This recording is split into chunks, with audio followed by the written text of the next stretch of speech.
checks for over $3 million to pour back into their county health services that came through this intergovernmental transfer of funds process. So to me, that's kind of exciting. Even if it's a small dollar, we'll take it. Between now and next week, I'll be happy to answer your questions or questions from the public. I also brought copies of the ordinance here if anyone would like to look at it. And I hope next week bring it back and we'll be able to adopt it. Do you have any questions at this time? Thank you very much, Melanie. Supervisor Alba, please. I've got a couple of questions, Melanie. Back here on your membership commission, you have your you have 6. You have your medical background, business experience, political. But then on number 6, you have experience as a consumer. Mm-hmm. Does that mean you have to go to a doctor? Or does that mean you have Medi-Cal and Medicaid recipient? Is that, I mean, what's the definition of experience as a consumer? Is my question. You know, they left it wide open. My assumption is they mean as a consumer of medical services. I don't think you necessarily have to be a Medi-Cal recipient. And those are traits that we would look for in our representative, but they don't have to have all of them because obviously someone might not have all of them. So we're pretty happy to have Bob be our representative for the first 4-year term. And, but it's open to consumers who might be interested in serving on that. And I think the larger counties specifically, because they can also have professionals on, represent them, will also look for consumers to have on that board. And Partnership Health kind of goes out of its way to get consumers on some of their other subcommittees that are looking at particularly consumer benefits, consumer enrollment process, those kinds of things. They have the consumers on those committees because their perspective is always very valuable. Okay. One other question I have for you. You're doing this because of the changing. Affordable Care Act. Now, what's going to happen if we go ahead and do this and then 6 months or a year down the road, the Affordable Care Act is repealed or changed? I mean, are we going to be locked into this, or are we going to have to come back and change? I mean, what's... Well, this is a managed care plan. And most well, not most, there were 28 counties that didn't have managed care plans, and there were 30 counties that did. Larger counties in particular have had managed Medi-Cal plans for a long time. So it meant, and this is off the top of my head, can't think of any right off, factual ones, but for instance, if Kaiser wanted to have a Medi-Cal managed care plan, they would enroll Medi-Cal recipients in their jurisdiction, and they would manage their care, just like any managed care program does, for those Medi-Cal recipients. Those Medi-Cal recipients, and in some counties they had 2 or 3 plans to choose, but they wouldn't get just standard fee-for-service Medi-Cal as we've always offered here. The managed care has, for the most part, proven to be fairly effective. It's a great way to get services out to clients, great way to focus local needs where they focus on local needs and address those issues. So we wouldn't have to undo the managed care or the county organized health system just because the Affordable Care Act was repealed. We would probably look at it and see whether it might be advantageous to, hard to say. But I would imagine we would continue with the managed care and probably with Partnership Health, even if the Affordable Care Act went away. So this is a pretty good deal. Yes. I mean, the bottom line here is managed care probably makes sense under current Medi-Cal or under ACA. Yeah, and they've been operating in a few counties, sort of in the middle coastal area, for quite a while. Supervisor Chapman, then I'll get to the audience. Supervisor Chapman. One question, and how many counties are participating in this? We talk about 6 other northern counties, but there's 58 counties in the state. So is it just going to be the 7 counties, or are there other? No, Partnership Health Plan is already representing 4 counties, I believe. And then we're adding the 7 northern counties who want to become part of that. Because when I mean, you look at the dynamics where it talks about from 0 to 10,000 you get beneficiaries, you get 1 commissioner. 10,000 to 25,000 beneficiaries, you get 2, and 4 commissioners for more than 40,000 beneficiaries. In Lassen County, outside of the prison population, is like 25,000 people. So if we all were beneficiaries, we would qualify for like 2. So I'm just thinking like there's some pretty big counties who must be participating if they're using those kind of numbers. Solano, Sonoma, Lake, Mendocino, Well, Solano's pretty large. Humboldt, Trinity, Shasta, Modoc, Lassen, Siskiyou, who did this? I think you got it. So what's the potential beyond the 4 you say exist now and these 7 new ones coming on, including us? Is that gonna be the universe, or is is this kinda like the risk game where you keep capturing more countries? It will be the universe for a while. Those other counties could, just as counties can join CMSD or Trindle, they could make a move to do that. And in fact, a couple of counties have said, boy, I wish we'd have jumped on the PHC bandwagon when we had the chance, because they're not real happy about being with Blue Cross. So, but So I those- would those- imagine until the Affordable Care Act kind of stabilizes a little bit, people will be reluctant to make a big change.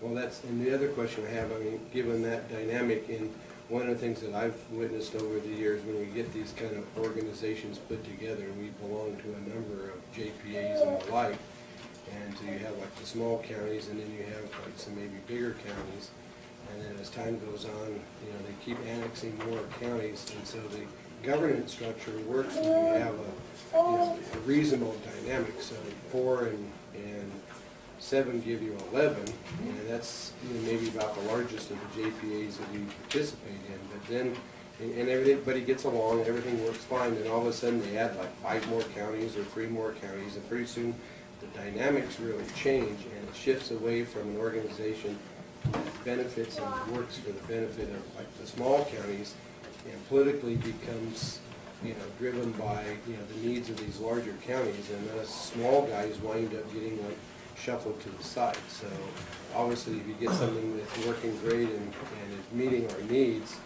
I think we need to also be, and this is maybe directed more to Mr. Edwards, who would be our representative, at this discussion, is that this idea, because a lot of times these administrators of these programs, they want to get more counties so they can have more people and more money, and therefore justify bigger salaries.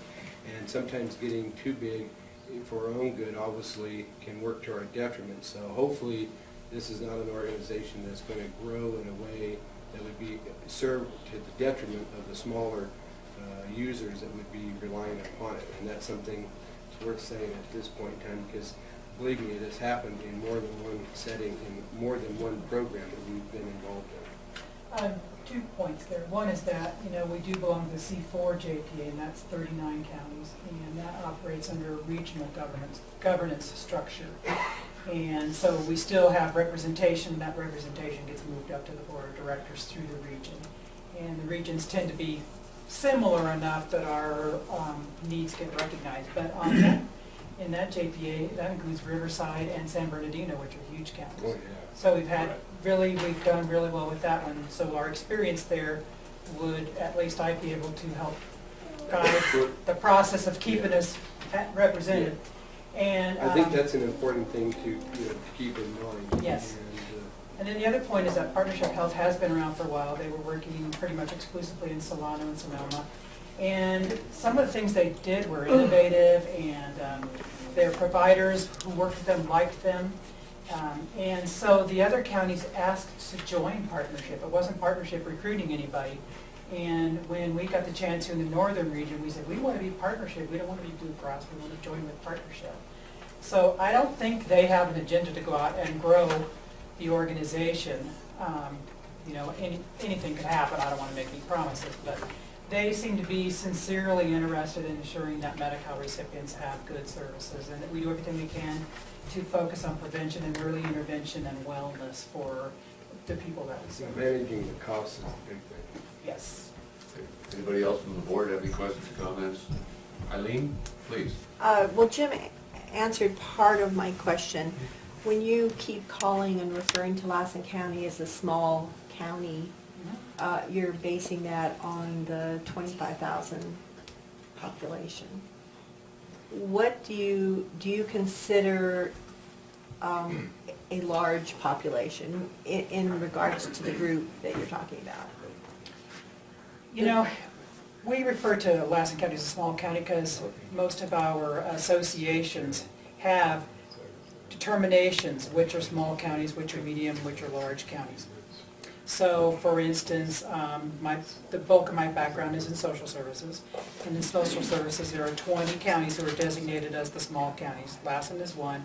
And so they take populations up to 100,000. So we're still a long ways from getting into the Are we the medium smallest county. county No, involved with no. this? Gosh, no, we're right about the middle. Right in the middle. And what is in this group, what is the largest population county? that you're Los in? An, well, Los An. That's in this group? No, in Partnership Health, probably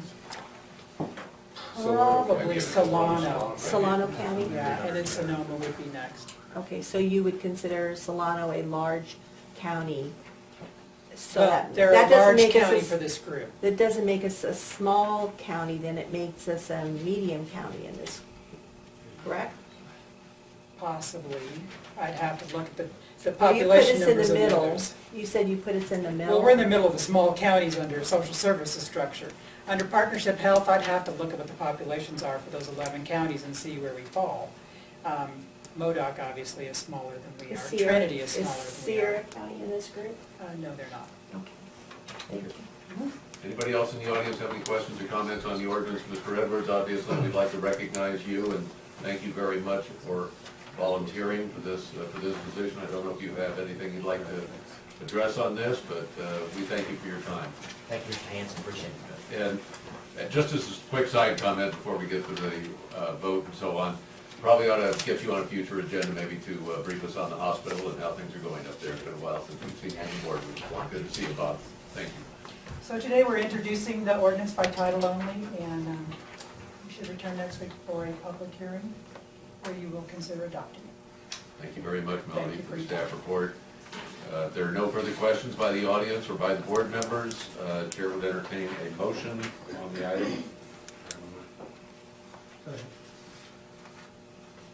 Introduce them, do you want to read what your motion is, please? If we're into an ordinance, we'll get it. By title only, ordinance number 2013-003, authorizing Lassen County to join the Partnership Health Plan with California Commission and set hearing for adoption by title only for 10 o'clock a.m. July 23rd, 2013. Thank you. Second? Motion's made by Supervisor Pyle, seconded by Supervisor Alba to introduce by title only ordinance 2013-003. Any further discussion? Hearing none, we have full board on this one, I think. Madam Clerk? Supervisor Chapman? Aye. Supervisor Alba? Aye. Supervisor Kyle? All right. Supervisor Wassel? Aye. Supervisor Hanson? Aye. Thank you. Thank you, Melody. We've got two items coming up under the public hearing portion, running a little bit behind. And I'm going to be excusing myself from both these items. One of the pieces of property. I'm not sure planning is. We're ready. Are you ready? Ready to roll. Okay, all right. One of the properties that's involved in these general plan amendments and rezones is owned by my sister-in-law and her husband. And contrary to popular belief out there, I'll go ahead and make a quick editorial statement. My wife's life and mine, yes, Eileen, you can listen. My wife's life and mine, you know, they're pretty simple and transparent. We own one piece of property. It's the ranch I live on. And I know there are a lot of rumors that I own property in partnership with people. There are all these conspiracy theories out there. I'd be happy to answer any questions from anybody, but I'm going to be excusing myself from this.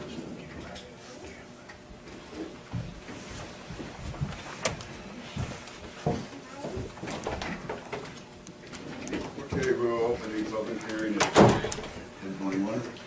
Thank you, Mr. Chairman, members of the board. Staff report. What we have here is an application to amend the general plan designation for a parcel out in the Standish Litchfield area. Specifically, the landowner is Corey S. and Sarah J. Gould, and Timothy A. and Jennifer J. Jackson, Ryan L. and Christopher S. Benford. The location is 719-280 Makes Road and 719-265 Regina Road, east of Standish Bunningville Road. And what the next two items really represent are a couple of general plan and zoning issues that I've known about for some time and wanted to get to the board. and do some cleanup, or ask the board if I'm mistaken. This is the property. The zoning, as I said, is A2B20A, so it has a 20-acre minimum. And I'm going to apologize in advance for this graphic, which comes directly out of the 80s area plan. But what this shows is this is all the A2 beneath the subject property, beneath the subject property, and this is the subject property. And these lines indicate intensive agriculture, and the corresponding zoning to that is EA. As I said, during the area plan back in the 80s, the property was zoned A2. The appropriate designation that goes with that is what's being proposed, and that is ag residential. Every zoning designation has a corresponding zoning, and the density, the acreage that goes along with it has to correspond. So we see this as an error in this map that was hand-drawn, not in the zoning. I could be mistaken. It's the board's pleasure to recall what happened. We've looked through the minutes. It doesn't clarify anything for us, but our assumption from staff level is we need to amend the general plan designation to accommodate what the current zoning is. And again, this has been a cleanup I've been wanting to get to the board for some time now, and it is one of two that we're addressing in the Standish Litchfield area plan today. We are looking at this project as exempt as a general rule. Nothing's changing. The land use is what the land use has been. But again, the acreage minimum doesn't match the general plan designation. Any questions? Question to the staff report, from the board, from the public. Sir? Yeah. You can state your name. Tim Jackson. Come up to the podium, please, so we can hear you, the recorder can hear you.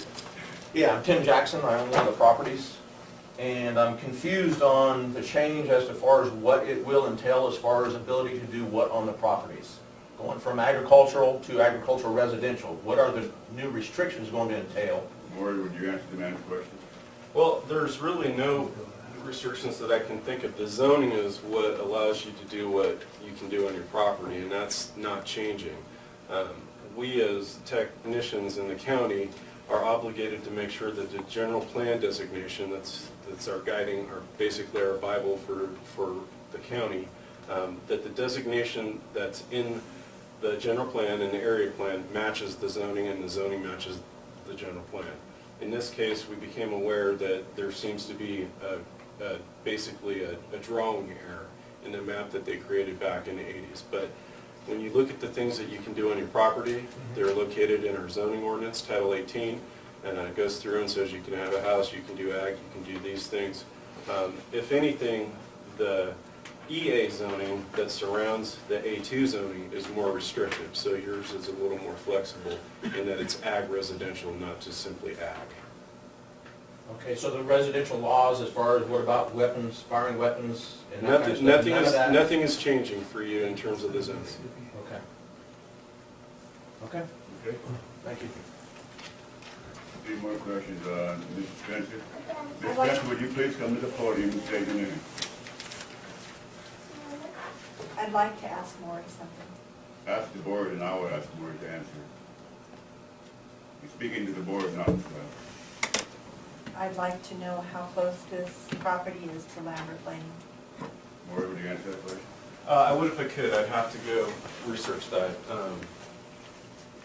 I'm sorry, Eileen, I'm just not a Standish Litchfield expert, but if I could, In your, it curves, and there's only one curve out there at Standish, where you go over the bridge.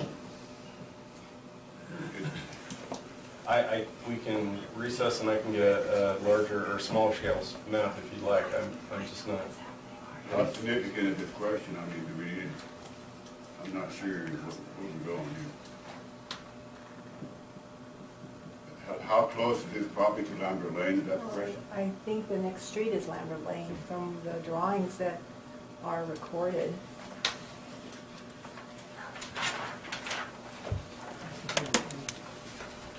Maury,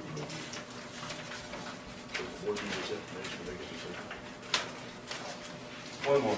Yes. good board is second here.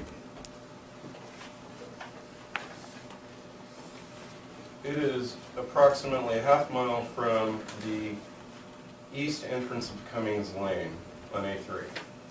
So approximately a half mile. From Cummings Lane. Cummings Lane. Thank you. Any more questions from the public? Sir? You know, something just, on Tim Jackson again, something just arose. Are all the other properties immediately connected to my property zoned as agricultural residential? The portion that is ag residential, that is, currently has a general plan problem, are these three, and then these three below it are already zoned correctly. They're ag residential there. Ag residential. Okay, thank you. Any more questions from the public? Mr. Nagle in the back. We gotta come to the quarter, correct? You know the system. Just a comment, not really a question. Looking at the procedures, we have a lot of inconsistencies between general plan and zoning, and it's nice to see a simple process for a change to fix it. I like it. And the only reason I'm bringing that up is it would be interesting to, it would be, as you recall, Fruit Grower Supply Company tried to get an inconsistency fixed at Eagle Lake. Actually, these are possible inconsistencies. That was actually a flagrant inconsistency. And they were presented with a pretty massive task to do that. And it would be nice if they, if that could be revisited and the same simple process could be applied to fix their problems too. Yeah, and I can't answer if it's same type of an issue that it can be done this simple. I mean, I remember the project, it seemed like it got more complicated as people got involved and all that. People made it complicated. Okay, but Larry, Would you be interested in having us relook at it? Yes, if you would, because it's a situation where the zoning and the general plan were inconsistent, but in that case, the zoning needed to be changed, but the general plan actually has higher priority in state law than zoning, so it was probably a simpler procedure than this. we can revisit. But anyway, my contract with fruit growers is expired, but they would still be interested in doing it if somebody wished to contact them. It's sort of a shame they're, one of the oldest and most respected timber companies in the county, and I don't really think they got their just due. Thank you. Thank you, Mr. Nagle. Anybody else wish to address the board on this issue? Seeing none, Madam Clerk, is there any correspondence? No, sir. No. Anybody wish to speak in opposition to this project? Seeing none, anybody wish to speak in support of this project? Seeing none, I will close the public hearing at 10:30 and bring it back to the board for the board decision. I have a question. Mr. Walker. How many, is there a limit, or what is the limit to the general plan amendments that could be made each year? Or is there a limit? There is a limit. I believe it's 5 per year, maybe 6. This would represent the first one, I believe. I don't think we've done one this year, although we have one behind this. Actually, and then there's the general plan element and the housing element, or excuse me, the energy element and the housing element, so that would make 4. If those go through this year, which we are hoping that they do. Any more questions from the board? I might add that, no, I might not add. I'll stick. Good. Just stand there, Mary. No more questions from the board? Everybody's happy? What is the pleasure of the board? I move that we adopt the resolution approving the general plan amendment number 765.01.0. Second. All second. The motion is second. Any more discussion? One thing I'd like to say is I served on the planning commission for a long time. Maury, kudos to you for getting this through, because it saves a lot of problems at the planning commission. We see a lot of this stuff come through. And it's nice to see this stuff cleaned up and a lot easier for the landowner that somebody wants to come in and do something. Well, as Mr. Newton pointed out, there's a ton of them out there, and we try to get to them as we can. As we become aware of them, and we try to put them in geographical areas. We've been here before the board back in 2005, I think it was, 2004, with the Richmond Gold Run area plan cleanup, and hopefully we have different area plans to look at, make sure they're all in proper order as well. Just keep up the good work. Thanks. Okay, Madam Clerk, would you call the board? Supervisor Chapman? Aye. Supervisor Elba? Aye. Supervisor Wassett? Aye. And Supervisor Kyle? All right. Thank you, Mark. Okay, we'll go to C3. I want to first point out in the staff report for this item, no, he does not want to be in. He just wanted to do this with you. No. Either one. In the staff report, You on two? pardon me? Are you on C2? I am. I'm sorry. C3. C3. But no, I haven't got the app. Oh, I thought you asked me to move ahead, sorry. No, I will open the public hearing at 10:33. My bad. Staff report. I'm not running for cover, but I have a devil ear infection, so I have this crazy. My style may be a little Yeah. different than Mr. Hanson. So, you can yell, but stop me if I stop yelling, if I start yelling, so. Just give Mike a scoop. Okay. Again, so this is rezone 2010-84 General Plan Amendment 765-0129. This is amendment to Lassen County General Plan and Standish Litchfield Area Plan, specifically to rezone specific parcels totaling 10 acres. The proposed amendment and rezone is to address possible inconsistencies. And I want to comment on that. There's a graphic in your staff report. Let me get to the page, and it's page 16 and 17. And that bubble that's pointing at the subject parcels is not correct in its terminologies. It says parcels which have been identified as having zoning inconsistent with existing land use designation. That's not correct, and what it should have said is inconsistent with what was intended, and that's the premise today, and that's what I'm going to ask the board to decide is are these parcels zoned correctly? So I want to clarify, there's no inconsistency. The zoning is currently A2, and the general, pardon me? Sorry. What is that? Sorry. It is A2, and the general plan is correct. Now, the issue is that on these subject parcels, you have a mobile home park, you have a restaurant, and a hotel. And it seems unlikely that back when the board did the Standish Litchfield area plan, that they would have zoned and designated a hotel, restaurant, and a mobile home park as A2, which is ag residential. And over the years, I've had countless calls from appraisers and real estate folks that just can't wrap their head around why that is why it is. And it creates problems, of course. So, you know, we brought this to the attention of the Planning Commission in 2011, and we have been remiss in getting here sooner. But during that process, it was brought to our attention that that after the general plan had been done, the area plan had been adopted, that people came to the board and came to the commission saying, you got the map wrong. And